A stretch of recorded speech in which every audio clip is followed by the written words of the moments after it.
This is worn out handlebar tape. After a season or two of riding, handlebar tape breaks down and needs to be replaced. Common failures of the tape are rips, loss of padding, sweat damage, and separation of the layers as seen here. Today, we're going over how to install new handlebar tape.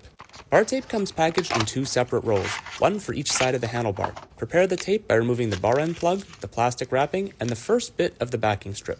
Start at the bottom of the handlebar and place the gel or adhesive side down. The first wrap needs to include a slight overhang off the end of the handlebar, which is going to be used to secure the tape at the end of the process. As you wrap, you want to aim for a 1/4 to 1/3 of an overlap between the layers. If you overlap the tape too much, you can run out of tape before you finish. Too little overlap can leave gaps and runs the risk of the tape loosening in the future. You'll also want to maintain strong tension on the tape to avoid gaps forming between any sections. I usually pull the tape with my right hand and use my left thumb to keep the tape in place between the wraps. When you get to the shifter, the tape needs to do a figure 8 around the shifter and the bar. Bring the tape up and over the shifter and then back down to do another wrap around the lower section of bar. Finally, bring the tape back up to the upper section of the bar and begin wrapping as before.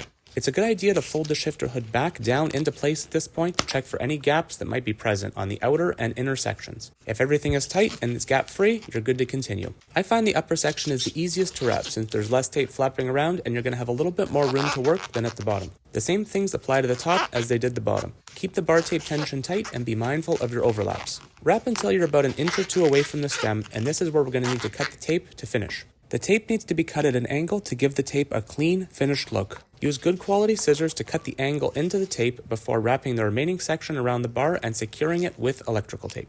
My personal preference is to leave the bar finished with electrical tape, but if you prefer, you can include the grippy tape piece from the kit over the top for more grip. We'll be finishing off the job by inserting the bar end plug and securing the tape at the bottom. Fold the overhanging parts of the tape into the handlebar and firmly push the plug into the bar. Finally, inspect your work over the entire length of the handlebar and make sure you're happy with your work. Now you need to repeat all of these steps on the other side of the bar to fully complete this job. So here's a quick refresher. Unwrap the tape, start with a slight overhang of the tape off the end of the bar, overlap 1/4 to 1/3 of the previous section, keep firm pressure on the tape, do a figure 8 pattern around the shifter, finish the wrap with an angled cut, secure with electrical tape, insert your bar end plug, fold back your shifter hoods, and finally inspect your work.